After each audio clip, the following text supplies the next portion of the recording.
눈에 들어가도 상처 위에 발라도 혹은 아이들이 실수로 먹더라도 괜찮아야 한다는 마음으로 달려왔습니다. 아이부터 어른까지 수아비스. 이렇게 좋은 화장품 전 국민과 나누기 위해 수아비스 아이 모델 선발 대회를 개최합니다. 아이부터 어른까지 수아비스. 아이를 포함한 가족 모두가 참여 가능합니다. 지금 검색창에 수아비스 화장품을 검색하세요. 아이부터 어른까지 수아비스. 평생을 수아비스와 함께할 모델 바로 여러분과 여러분의 아이가 될 수 있습니다. 아이부터 어른까지 수아비스.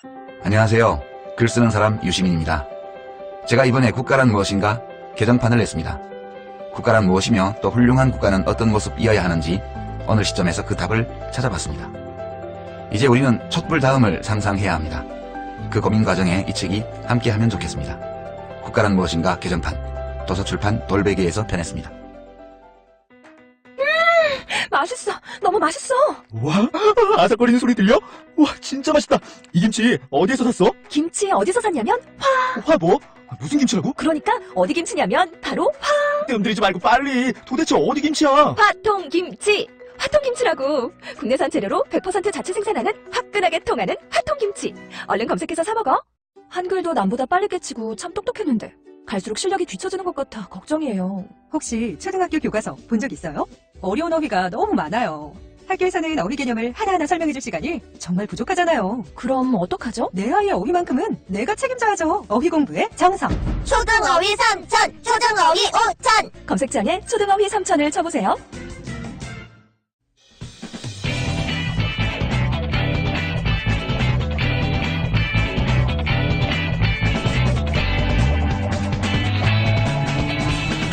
김어준의 뉴스공장. 삼성 이재용 부회장이 구속되는데 결정적 역할을 한 분이 있습니다. 네. 특검의 쪽집게 강사 역할을 했다라고 사실은 잘 안 알려진, 그러나 실제로는 쪽집게 강사를 했던 구속의 결정적 역할을 한 분이 계십니다. 경제개혁연대 소장 한성대 김상조 교수님 나오셨습니다. 안녕하십니까? 네, 안녕하십니까? 네. 특검의 참고인으로 나가셨죠. 예. 네.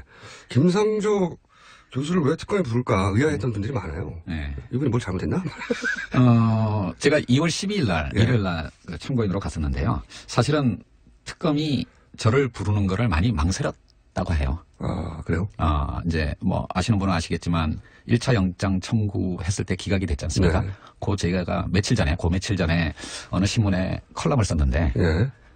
구속 안 될 수도 있겠다. 네. 핀트를 잘못 잡았다. 예, 라고 얘기를 해서는, 이분이 이게 친구인지 적인지 구분이 조금 애매하고. 처음에는. 예. 네, 그래서 하여튼 뭐 그 이후에 이제 수사를 진행하면서 그래도 뭐 삼성 저격수라는 별명을 갖고 있는 사람이니까 한번 네. 불러서 얘기를 들어야 되겠다라고 했고요. 그래서 제가 가서 여러 가지 말씀을 드렸더니 조사를 받는 게 아니고 강연을 하고 오셨죠.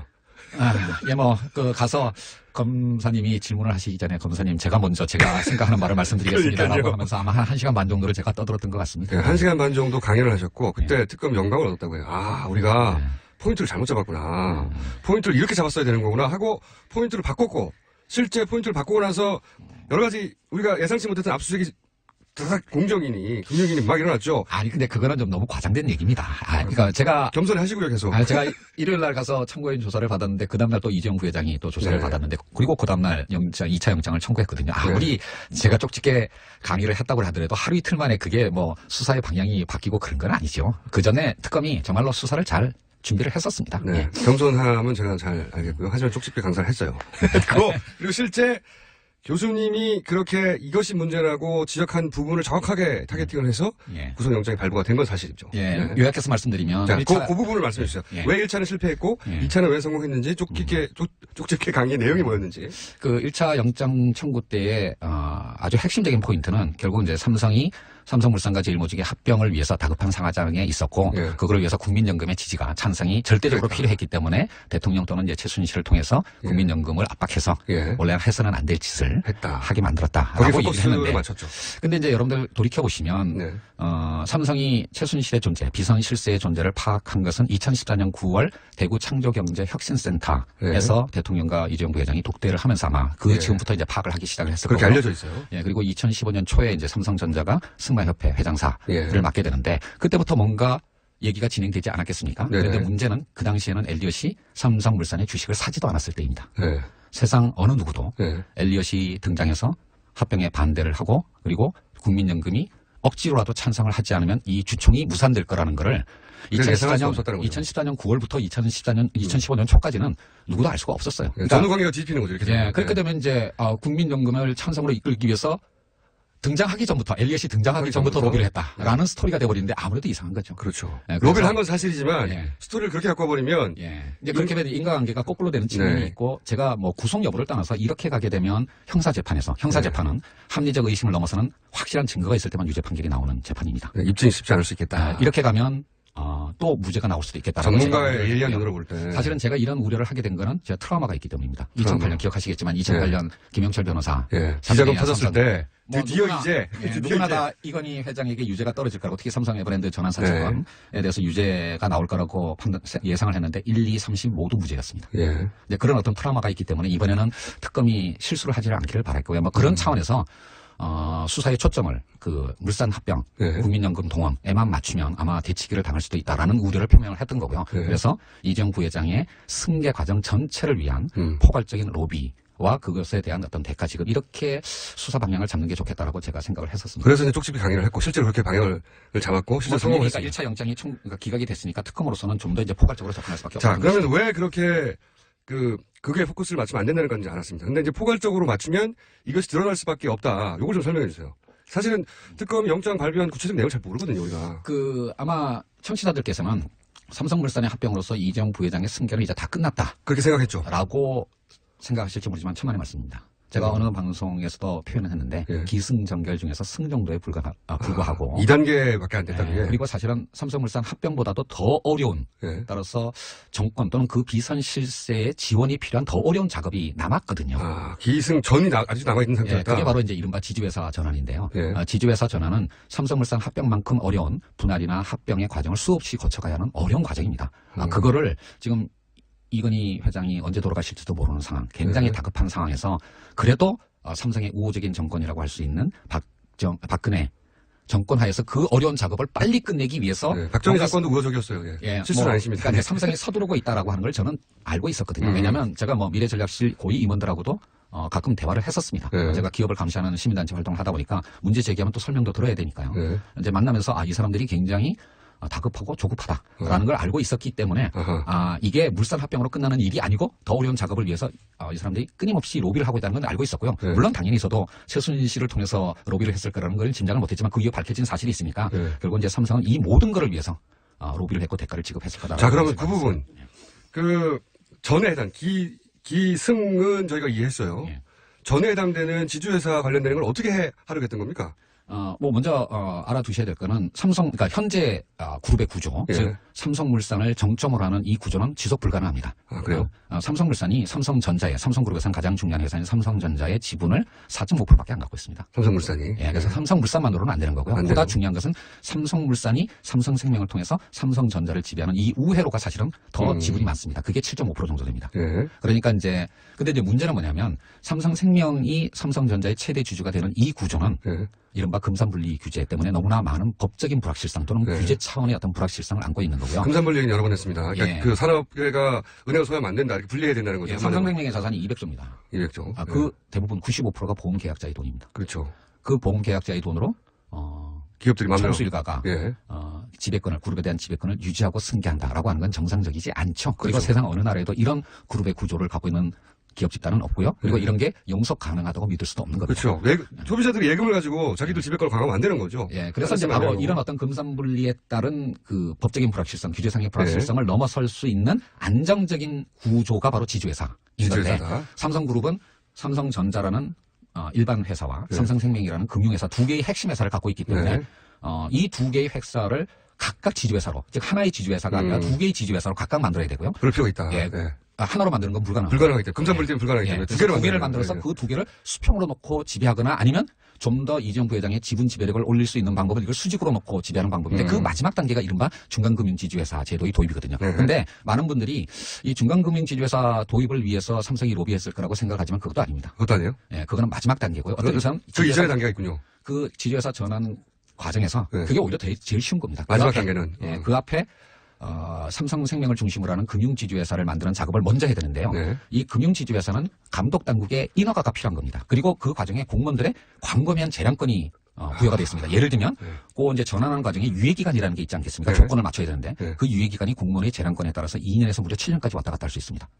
그 유예기간을 몇 년으로 해주느냐에 따라서 1년마다 뭐 조 단위의 돈이 왔다 갔다 할 수 있는 엄청난 겁니다. 그래서 바로 이 가장 첫 번째 단계인 이 삼성생명을 금융지주회사로 전환한 과정에 저는 로비가 집중되었을 거라고 예상을 했고요. 전문가가 딱 보면 이거는 공무원이 해결해줘야 되는데 공정이나 금융위가 이걸 해결해줘야 되니까 여기에 대한 로비가 있었을 수밖에 없다.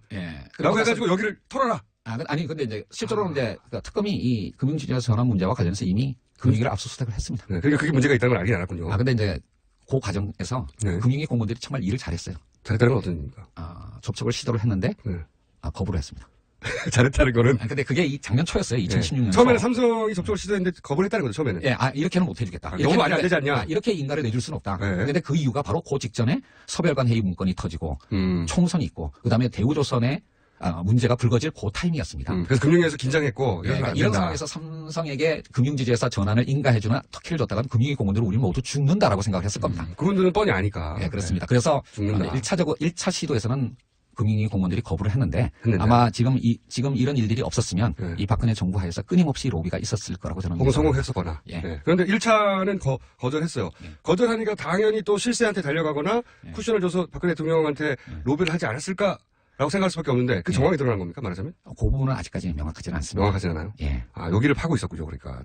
아마 제 생각에는 일단 그 이후에 워낙 금융위로서는 대우조선 문제나 한진해운 등등의 구조조정에 워낙 다급했기 때문에요. 이런 큰 사건을 별도로 다루기는 아마 여유가 없었을 거고, 그리고 바로 직후부터 최순실 사태가 터졌기 때문에 그 이후로는 아마 여유를 가지기 어려웠을 겁니다. 초반에 금융위의 삼성이 그런 로비를 했는데 금융위는 처음에는 거절했다. 그 이후에 어떻게 됐는지 명확하게 밝혀지지는 않았지만 로비를 했을 것이다. 왜냐면 필요하니까, 당연히. 실제로 삼성이 금융위에 접촉을 했고요. 그거에 대해서는 특검이 이미 다 수사를 했습니다. 그렇군요. 그러면은 삼성 이재용 부회장을 결국 구속으로 이끌게 된 가장 중요한 단서들은 어디서 나온 겁니까? 이미 이 부분은 언론에 다 부분 분시 다 보도가 됐는데요. 이제 삼성물산 합병건뿐만 아니라 그 이후에 나왔던 이제 바이오로직스 상장 문제나. 바이오로직스 상장 문제는 왜 중요한 겁니까? 계속 거론되는데. 순환 출자 해소 문제, 그 다음에 금융지주회사 전환 문제. 요 세 개가 이제 1차 영장 기각 이후에 특검이 이제 추가적으로 수사한 부분이고요.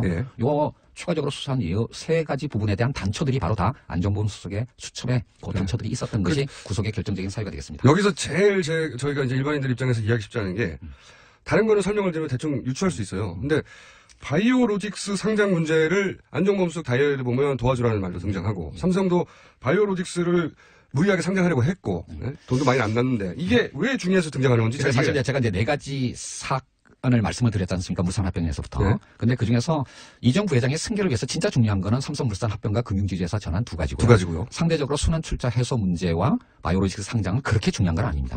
그런데 왜 여기가 그 영장 발부에 내용으로 들어가느냐. 그러니까 이제 그게 얼마만큼 이재용 부회장의 승계를 위해서 중요한 것인가는 별개로 그 부분에 관해서 삼성이 부정 청탁, 로비를 했고 그다음에 그거에 대해서 청와대나 대통령 측에서 부당한 지시가 있었고 그거를 위해서 대가가 지불되었다면 이 모든 게 뇌물죄의 구성 요소가 되는 한꺼번에 다 합쳐서. 그래서 삼성은 로비가 일상화된 조직입니다. 그러니까 이재용 부회장의 승계라고 하는 그것과 관련된 결정적인 사안이 아니라 지분율을 조금이라도 높이고 돈을 1원이라도 아껴주는 그래서 충성심을 보임으로써 자기의 승진과 금전적 보상을 받아내려고 하는 그런 인센티브로 가득 찬 사람들이 득실득실되는 조직이거든요. 그러니까 그게 얼마만큼 본질적으로 중요한 것과는 무관하게 모든 일에 대해서 다 로비를 하는 겁니다. 그러니까 로비가 되면 좋겠다고 생각하는 건 무조건 다 로비를 한다. 그리고 제 예산은 지금 네 가지 건을 말씀을 드렸는데요. 사실 안정범 수석의 수첩 이외에 다른 중요한 사안들도 꽤 있었습니다. 아마 그것을 위해서도 로비를 하지 않았을까. 다만 특검이 단초를 발견하지 못했을 뿐이지 로비의 사안들은 더 있었을 거라고 저는 로비는 훨씬 더 광범위하게 이루어졌을 텐데. 다시 한번 말씀드리지만 로비가 일상화된 조직입니다. 로비가 업무에 중요한 영역이군요. 그렇습니다. 그냥 사소한 규정 하나도 모두 다 로비를 하는 조직입니다. 다른 그룹하고도 다릅니다. 그렇군요. 그중에서 제가 근데 대부분을 이해했어요. 순환 출제 얘기는 오랫동안 있어왔던 얘기고 그다음에 지주회사로 전환해야 한다. 그런데 이제 두 개가 필요하다. 삼성전자를 축으로 하는 지주와 삼성생명을 축으로 하는 지주가 필요하다. 그런 걸 위해서 그런 걸 해결해줘야 되는 공정이나 금융위에 로비를 했고 그런 정황 일부가 잡혀서 지금 영장이 발부됐다.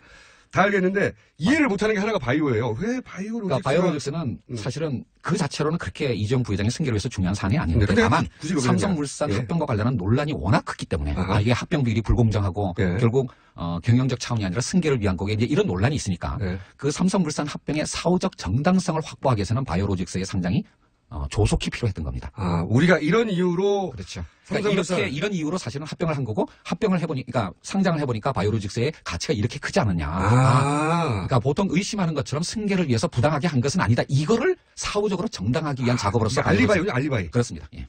아, 이 바이오로직스 봐라. 우리가 이렇게 그 합병을 했더니 이 바이오로직스 같은 회사조차도 이렇게 가치가 올라가지 않았냐? 시가총액이 10조가 넘는 그런 회사가 아니냐. 이거를 위해서 우리가 그러니까 시너지 효과를 확보하기 위해서 합병을 한 것이지 이정부 회장의 승계를 위해서 한 것은 아니다. 라고 하는 알리바이용으로 또 그 알리바이도 로비를 한 거군요. 그렇습니다. 예. 훌륭합니다.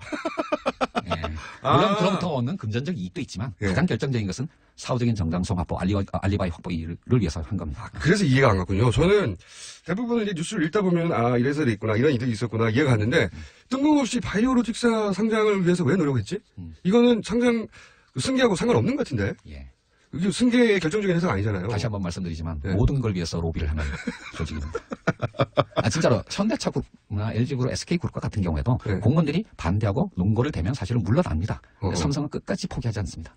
자기가 원하는 바를 얻기 위해서. 대단하네요. 예. 그 과정에서 그 최동욱 전 검찰총장이 한 얘기가 있는데 뭐냐면 이런 재벌들, 특히 이런 로비 능한 재벌들의 경우에 수사를 해보면 단일 사안들은 다 합법적인 틀을 이미 갖추고 있다는 거예요. 그래서 단일 사안으로 이들을 잡기가 어렵다. 바로 이제 그 부분이 굉장히 중요한 포인트인데요. 네.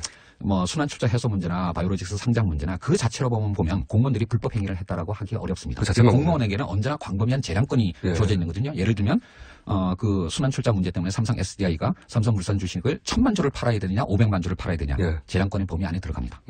재량권의 안에 들어가는 공무원의 적법한 행위라고 하더라도 그것이 독자적인 판단이 아니라 외부의 상부의 지시에 의해서 그 판단을 하거나 판단을 바꿨거나 그리고 그 대가로 뭔가 금품이 지급됐다면 바로 그게 뇌물입니다. 그러니까 일어나는 현상만 보면 아니 뭐 공무원이 1,000이나 500이나 판단할 수 있다. 그래서 그것만 바라보면 아무 문제가 없는 것처럼 보이는데 여기서 중요한 건 1,000을 500으로 만드는데 누가 힘을 썼느냐. 그렇습니다. 그걸 잡아내야 되는데 그걸 보통 못 잡아내잖아요. 그런 일들이 왜 했느냐. 그 전체 구도에서 한 부분 모자이크로 들어간 걸 다 짜맞춰야지만 얘기가 된다는 거죠. 그러네요. 바이오로직 상장만 가지고 따지면 이게 승계하고 아무 상관없다고 말해버리면 진짜 없으니까 이해가 안 가고. 근데 이제 뭐 마지막으로 제가 좀 드리고 싶은 말씀은 벌써 마지막 하시게요? 아니 시간이 다 됐나요? 그러니까 그러네요 벌써. 예. 그 구속은 됐습니다만은 그 이후에 이제 형사 재판이 남았는데요. 지금 안종범 수석의 수첩에 나와 있는 그런 어떤 단초들로 인해서 증거인멸이나 어떤 범죄 중대성 혐의로 구속은 됐지만 이것만을 가지고 이정부 회장에게 유죄 판결이 내릴 거라고 예단하기는 어렵습니다. 아직도. 아마 한국 최고의 어떤 법조인들과 변호사들의 조력을 받아서 아마 1, 2, 3심제 다툼을 벌일 텐데요. 저는 정말 이정부 회장 이 유죄 판결을 받을 건가라는 부분에 관해서는 아직도 확신을 못합니다. 저도 그렇게 생각하는데 그렇다 하더라도 일단 특검이 해낸 건 대단한 일을 해낸 거네요. 정말. 네, 그렇습니다. 더구나 2008년 삼성 특검에 비하면 지금의 특검은 엄청나게 수사를 잘한 겁니다. 그렇죠. 몇 점 주시겠습니까? 글쎄요, 뭐 이거는 굉장히 오만한 표현인데요. 정말 뭐 지금까지는 95점 드리고 싶습니다. 더구나 삼성과 관련된 부분에 관해서는. 정말 대단한 일을 했다고 보고 그래서 더더욱이 저희가 이제 안타까운 것은 특검이 연장돼야 되는데 저희가 교수님 모신 이유 중에 하나도 삼성을 구속한 것으로 끝나지 않았고 그리고 얼마나 집요하게 로비를 하는지. 아까도 말씀드렸지만 삼성이 로비했을 거라고 짐작되는 제 개인적으로 짐작하는 사안들 중에서 아직 특검이 수사 안 한 부분들 많습니다. 단초가 발견이 안 됐기 때문에. 그리고 더 나아가서 2개의 공익재단에 출연할 나머지 그룹들에 대해서는 아직 수사도 못했습니다. 수도 못했습니다. 손도 못했죠. 이런 부분, 즉 한국의 어떤 기업 지배 구조를 개선하고 더 나아가서 정경유착을 근절하기 위해서는 특검 수사가 여기서 멈춰서는 안 된다고 생각을 합니다.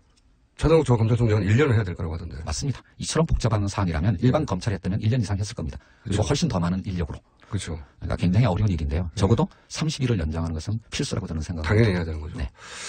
오늘은 저희가 쪽집게 강사 특검 뒤에서 여기를 해! 라고 쪽집게 강사를 해주신 김삼조 교수님과 이 시간 이렇게 빨리 지나갔네요. 25분을 이렇게 후두둑 얘기를 나눴고 이게 끝이 아니죠. 교수님이 한번 이제 엮이신 겁니다. 저희 방송에.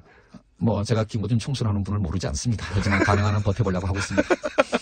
오늘은 1차 만남이었고요. 앞으로 교수님을 저희가 좀 더 조사를 하고 압박을 해가지고. 예. 아마 뭐 올해 내내 1, 2, 3심 재판이 진행될 거기 때문에 그때마다 아마 제가 또 드리고 싶은 말씀이 있을 거라고 생각을 합니다. 그뿐만 아니라 교수님이 꼭 할 말이 있을 때뿐만 아니라 저희가 묻고 싶은 게 있을 때 강제로 소환되실 수 있다. 자, 전문가시거든요. 그리고 사실 삼성 관련해서 20년 넘게 삼성이 어떻게 이겨왔는가 대한민국의 사법 시스템을 이겨왔어요. 사실은. 근데 사실은 많은 분들이 저를 삼성 저격수, 삼성만을 파는 사람이라고 생각하지만 사실 전화 경제개혁연대는 우리나라의 주요 그룹들 전부 그리고 상장 기업들 대부분을 사실은 데일리 모니터링을 하고 있습니다. 네. 그중에서 다른 그룹들하고는 이미 오래전부터 대화의 채널이 확보됐기 때문에 법률적 수단을 동원하는 마지막까지 가지 않는 경우들이 많았는데요. 삼성만 그거를 거부를 했기 때문에 네. 삼성에 대해서는 모두가 법률적 고발, 소송 등의 법률적 수단을 꺼낼 수밖에 없기 때문에 삼성 저격수라는 변명이 붙었는데 삼성은 대화할 필요가 없죠. 왜 로비로 다 해결하면 되니까. 그렇죠. 그렇지만 그 방식으로 가면 이전 부회장과 삼성의 미래가 없다라고 하는 것을 이번 사건을 통해서 깨닫기를 진심으로 바랍니다. 오늘 여기까지 하겠습니다. 감사합니다. 네. 지금까지 한성대 김상조 교수님이었습니다. 미 항공우주국 나사에서 우주인들의 비상식량으로 쓴다는 남미 최고의 완전식품 마카 플러스 한국에서 가장 비싸고 귀한 식품이라는 산삼 플러스 거기에 한국인이 좋아하는 녹용까지 일단 이 세 가지를 모두 넣은 제품이 나온 거니까 마카 산삼 녹용 대박. 좋은 건 다 있네. 031-323-2559 영암네이처 YHNATURE.com. 똥은 싸고 다니냐? 미치도록 싸고 싶다. 빅동의 추억. 미국 장사랑! 구렁이똥 이뻤다. 장이 살아야 내 몸이 산다. 혈중 콜레스테롤 개선과 배변 활동에 도움을 주는 건강기능식품입니다. 빅동의 추억. 미궁 장사랑. 지금 검색창에 미궁 장사랑을 검색하세요. 이건 제가 써보니까 효과가 있는 것 같아요.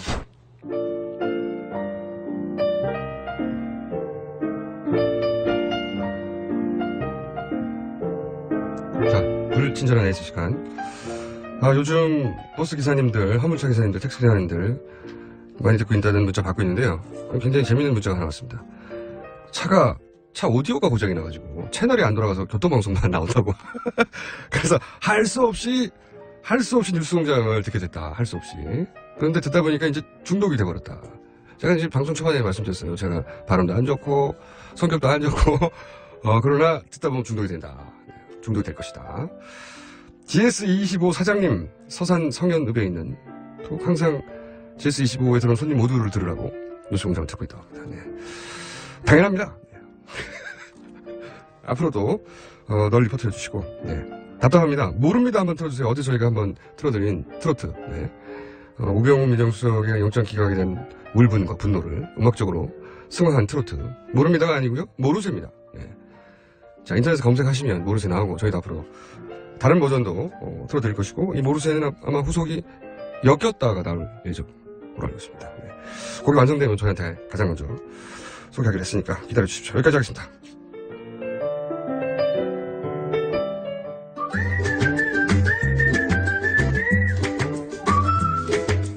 자, 도시건축가 김진애 전 의원 나오셨습니다. 안녕하십니까? 네, 안녕하세요. 네. 사실 안녕치 못합니다. 아유, 하루하루가 매일.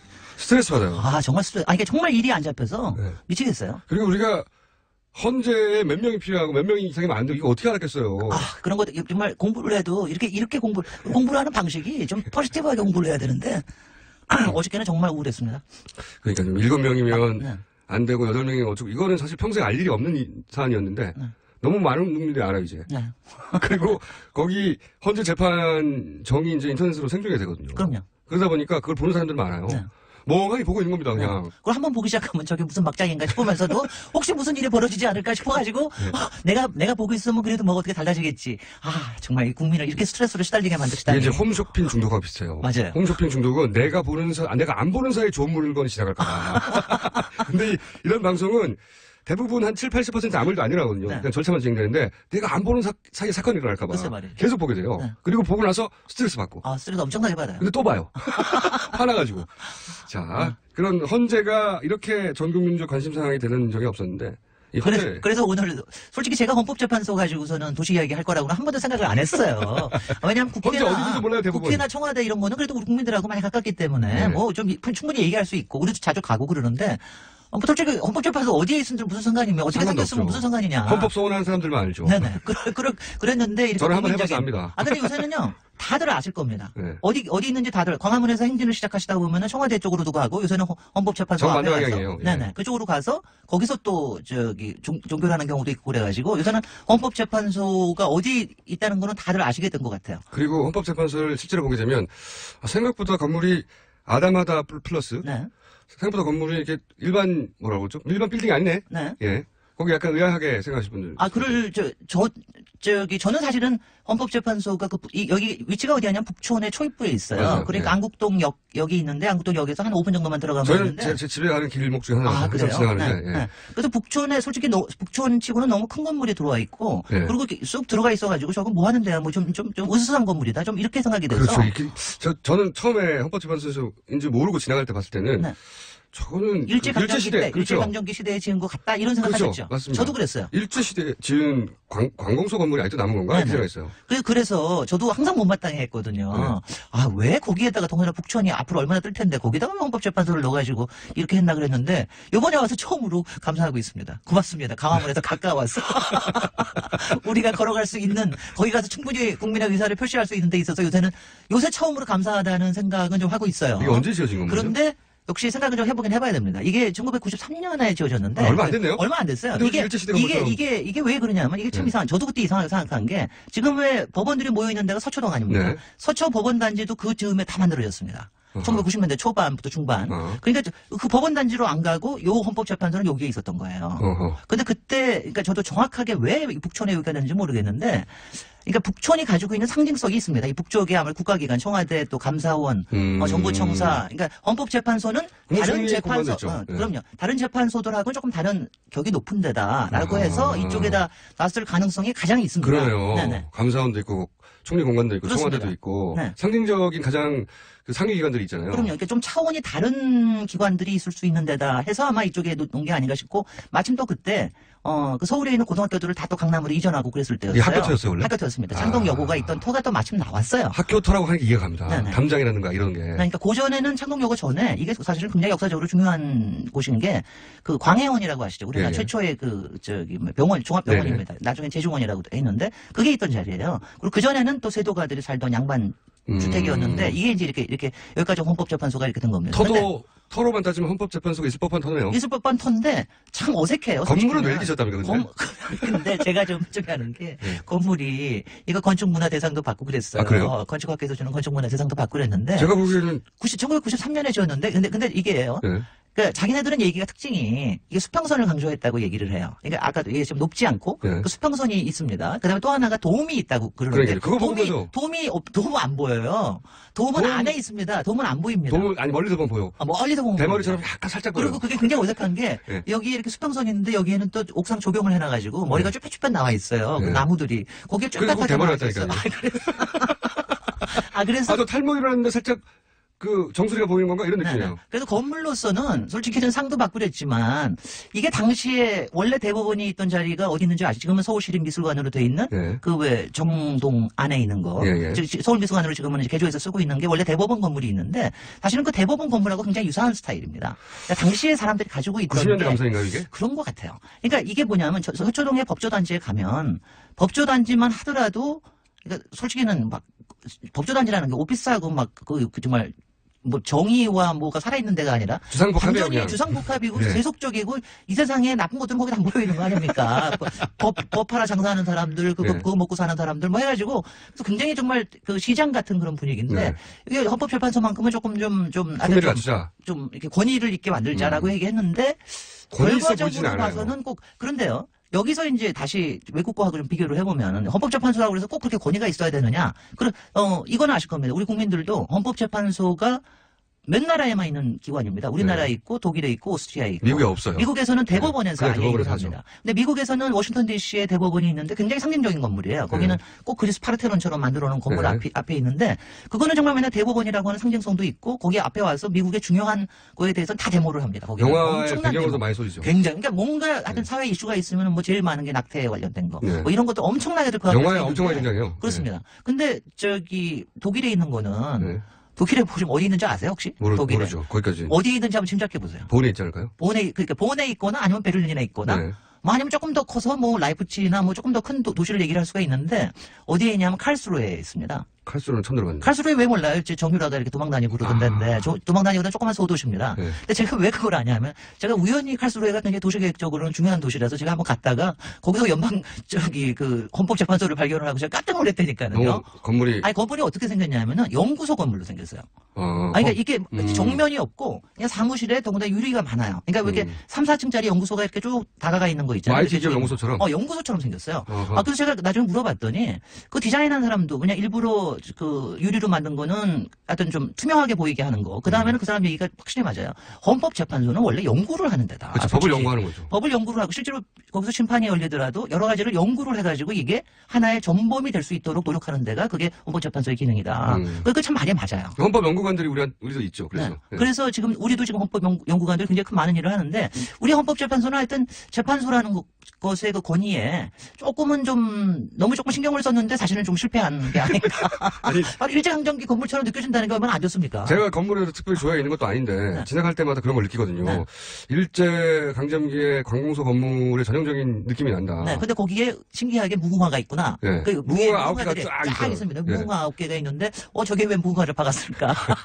그리고 탈모인가 이런 거 끝에 살짝 잘 안 보이는 놈 끝에. 그러니까 참 정말 그게 어려운 것 같아요. 그러니까 건물의 어떤 상징성과 그다음 그 안에 기능을 이렇게 잘 할 수 근데 이제 헌법재판소는 위치도 좀 그러려니와 이게 땅이요. 네. 이 옆으로 길어요. 네, 맞아요. 옆으로 기니까 그리고 밭아요. 깊지가 않으니까 네. 거기 그런 데다가 여기에 보면은 이렇게 기단을 만들어놨어요. 그러니까 앞에 이렇게 단이 있어서 앞에 도로가 하나 있고 또 하나 도로가 올라가서 입구가 있습니다. 그리고 네. 뒤에 도로가 없어요. 네, 그러다 맞아요. 보니까 앞문만 있어요. 앞문만 있어요. 네. 그러니까는 도로만 있어가지고 그래가지고 더 권위적으로 보이고 그러죠. 왜냐면 보통 이런 거 할 때는 특히 관공서나 이런 거 할 때는 뒤로는 차가 다 들어가게 하고 헌법재판관들도 그쪽에 좀 내리게 하고 다 그렇게 하고 난 다음에 앞에는 조금 좀 이제 퍼블릭하게. 뒤에는 주택가거든요. 그렇죠. 여기는 지금 뒤에는 바로 또 거기 윤보선가도 또 맞닿아 있고 그렇습니다. 주택가도 그렇죠. 있고 뭐 허물 수가 없어요. 그 뒤를. 그렇습니다. 네. 그것까지 그러니까 가지고 하니까. 문이 도로 면으로 바짝에 붙어 있고. 글쎄요. 그리고 길어요. 네. 이런 중요한 건물이 이렇게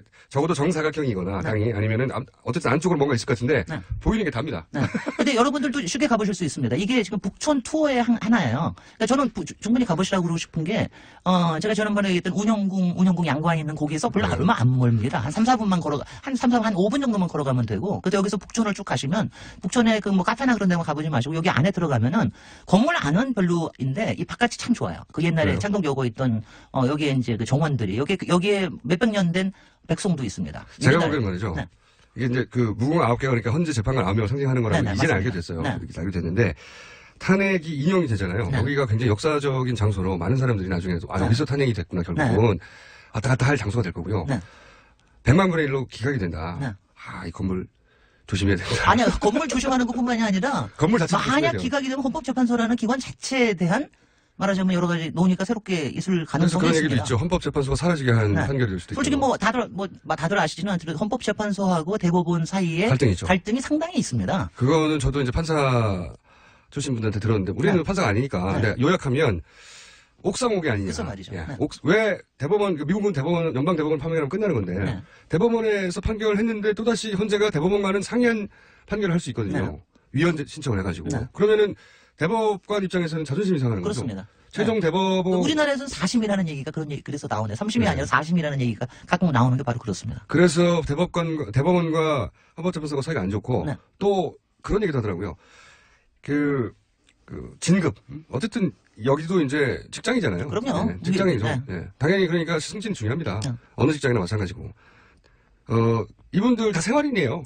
이분들 뭐 사법부의 독립성을 존중하고 그건 그거고 그건 그렇게 해야 되는 거고 행정입법 사법부 사이에 이분들도 다 직장인이기 때문에 다 승진도 중요하고 자식 교육도 중요하고 물론이죠. 그게도 중요한데 근데 승진의 이 순위를 따져보자면 대법관들이 더 일을 잘해서 승진을 잘했던 사람이 가는 곳이다. 그렇습니다. 뭐 사실은 뭐 이런 얘기가 있죠. 이런 얘기 지금 하면 안 되는데 사실은 대법관이 못 돼서 헌법재판관이 했다. 뭐 이런 얘기들이 뭐 물론 이건 일각의 얘기예요. 뭐 반대로 생각할 수도 있죠. 근데 그렇게 생각할 만큼 서로 이제 사이가 안 좋다. 근데 지금 여하튼 간에 헌법재판관 요새 헌법재판관 솔직히 헌법재판관이 누군들 저하고 무슨 상관이 있습니까? 아무 상관이 없었죠. 솔직히 헌법재판소장도 그렇고 국회에서만 난리를 치는 거지. 어차피 뭐 잘하겠지 뭐 이런 정도인데. 지금 아니에요. 지금 요새 강일원 재판관에 대한 팬심이 얼마나 대단한지 아십니까? 재판관 한 사람 한 사람에 대한 정보와 지금 성향과 네. 이런 기사도 물론 많이 있지만 네. 그런 걸 파악하고 있는 사람도 되게 많아요. 네. 아니 그리고 그런 막장이 진행되는 가운데서 평정심과 네. 그리고 그거의 질서를 잡아나가는 야 이게 좀 북한이 다르긴 요새 조금 그래서 그건 있어요.